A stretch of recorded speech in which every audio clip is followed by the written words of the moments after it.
ನಮಸ್ಕಾರ ಸ್ನೇಹಿತರೆ. ನಟ ಕಮ್ ಗಾಯಕ ರಾಜೇಶ್ ಕೃಷ್ಣ ಕನ್ನಡದ ಸಾವಿರಾರು ಹಾಡುಗಳಿಗೆ ತಮ್ಮ ಧ್ವನಿಯನ್ನು ಕೊಟ್ಟಂತಹ ಅದ್ಭುತ ಗಾಯಕ.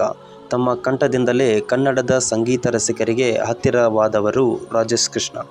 ವೃತ್ತಿ ಜೀವನದಲ್ಲಿ ಸಾಕಷ್ಟು ಯಶಸ್ಸು ಕಂಡಂತಹ ಇವರು ವೈಯಕ್ತಿಕ ಬದುಕಿನಲ್ಲಿ ಒಬ್ಬಂಟಿಯೇ ಜೀವನವನ್ನು ನಡೆಸುತ್ತಿದ್ದಾರೆ.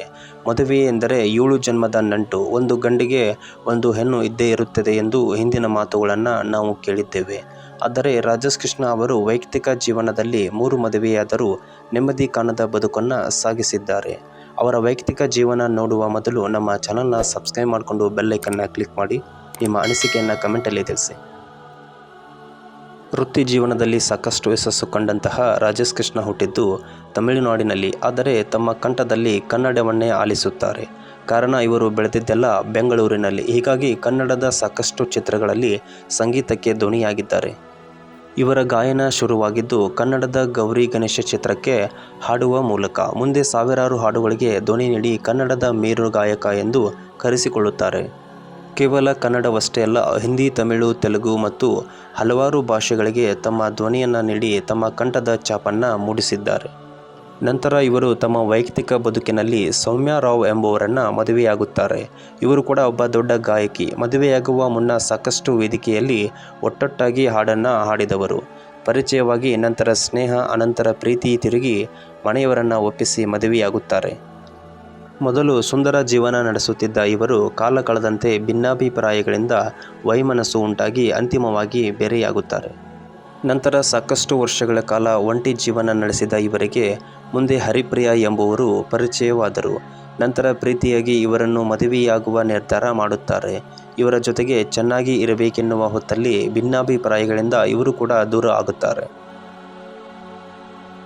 ಇದರಿಂದ ಸಾಕಷ್ಟು ನೋವನ್ನು ರಾಜೇಶ್ ಕೃಷ್ಣ ಅವರು ಅನುಭವಿಸುತ್ತಾರೆ. ಜೀವನದಲ್ಲಿ ಕೂಡ ಸಾಕಷ್ಟು ಕುಗ್ಗುತ್ತಾರೆ.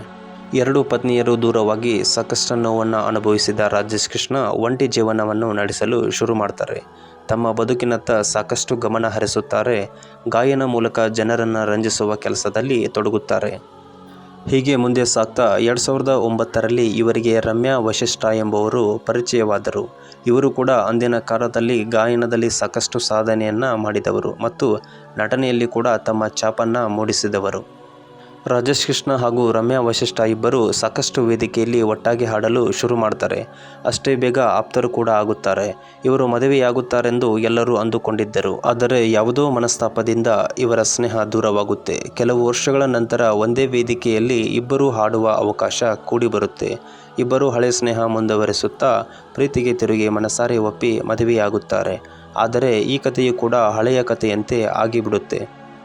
ಭಿನ್ನಾಭಿಪ್ರಾಯಗಳಿಂದ ರಮ್ಯಾ ವಶಿಷ್ಠ ಅವರು ರಾಜೇಶ್ ಕೃಷ್ಣ ಅವರ ವಿರುದ್ಧ ತಿರುಗಿ ಬೀಳುತ್ತಾರೆ. ಬೇರೆಯಾಗಲು ಕೋರ್ಟ್ನಲ್ಲಿ ಅರ್ಜಿ ಸಲ್ಲಿಸುತ್ತಾರೆ. ಕಾರಣ ಕೇಳಿದಾಗ ಅವರ ವಿರುದ್ಧ ಆರೋಪಗಳ ಸುರಿಮಳೆಯನ್ನೇ ಮಾಡುತ್ತಾರೆ. ಅದರಲ್ಲೂ ರಾಜೇಶ್ ಕೃಷ್ಣ ಅವರಿಗೆ ಪುರುಷತ್ವ ಇಲ್ಲ ಎಂದು ದೊಡ್ಡ ಆರೋಪ ಮಾಡುತ್ತಾರೆ. ಹೀಗೆ ಇಬ್ಬರು ದೂರವಾಗುತ್ತಾರೆ. 3 ಮದುವೆಯಾದರೂ ಸಂಸಾರದಲ್ಲಿ ಸುಖ ನೆಮ್ಮದಿ ಕಾಣಲೇ ಇಲ್ಲ. ಬದುಕಿನ ಉದ್ದಕ್ಕೂ ಒಂಟಿ ಜೀವನವನ್ನೇ ನಡೆಸುತ್ತಾ ಬಂದವರು ರಾಜೇಶ್ ಕೃಷ್ಣ. ಇಂತಹ ಕಥೆಗಳನ್ನು ನೋಡುವ ಉದ್ದೇಶವೇನೆಂದರೆ ಬದುಕಿನಲ್ಲಿ ಅನುಭವಿಸಿ ಎಲ್ಲವನ್ನೂ ಕಲಿಯಬೇಕಿಲ್ಲ. ಪ್ರಪಂಚದಲ್ಲಿ ನಡೆಯುವ ಘಟನೆಗಳನ್ನು ನೋಡಿ ಕೂಡ ಅನುಭವದ ಪಾಠ ಕಲಿಯಬಹುದು ಎನ್ನುತ್ತಾ ಈ ವಿಡಿಯೋನ ಮುಗಿಸ್ತೀನಿ. ನಿಮ್ಮ ಅನಿಸಿಕೆಯನ್ನು ಕಮೆಂಟಲ್ಲಿ ತಿಳಿಸಿ. ಧನ್ಯವಾದ.